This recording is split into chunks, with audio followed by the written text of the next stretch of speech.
Yeah, they go off Thursday. First couple days this week, practice rounds at Royal Liverpool. Very tough course. I think the most unique things about the Open is not only just the magnificent of the history that goes back to the mid 1800s, and not only the wildness and the beauty and the toughness of the links courses. Then you got the weather. What's the weather going to be like blowing in off the Irish Sea? It might be different at 8 a.m. for those who tee off early, and damn, it's going to be different at 1:30 in the afternoon. It is such a great event coming on the heels of Wimbledon.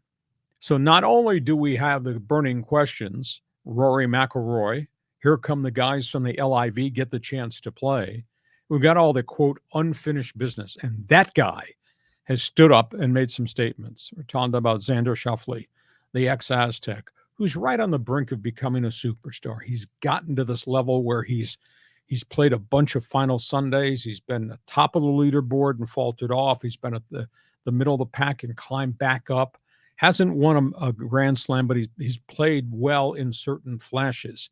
But he goes public on Saturday, and he says, we want answers. We, the players, the aftermath of PGA LIV. He says, Jay Monahan has lost our trust. He says, we need questions answered from the commissioner right now. Xander asked, how could you bypass the players in terms of the data that was being negotiated? He says, the players want a vote in this decision. Now, this comes on the heels of the congressional hearings where the senator from Connecticut, Richard Rosenthal, just demonstrably stood up and told the PGA, this is wrong to take blood money. This is wrong to try to make Saudi Arabia look like a different country when we all know what Saudi Arabia is. And Xander said the commissioner had emailed every player on the tour a 275-page document which listed the background of the talks and what was proposed and what they think they should be working on. And he said, too little, too late. This information should have been provided way before any announcement was made about a, quote, merger. And then Xander wrapped it up. And he just left this question hanging out there that Jay Monahan is going to have to answer. Have you forgotten what Saudi Arabia represents? So we got all that wrapped around, teeing off at Royal Liverpool in Hoylake, England on Thursday. Your response? It's interesting because, obviously the PGA guys, they just want to run a tournament, right? But at the same time, it's legit for Xander to demand these answers. I mean, have you ever worked for a large company that seemed to be drifting? The leadership wasn't there, and the people in the company were like, what's going on? How come we're not hearing anything from the president of our company? We don't know the future. And it creates a great unsettling uneasiness. So yeah, the PGA guys have got to step up and be bold.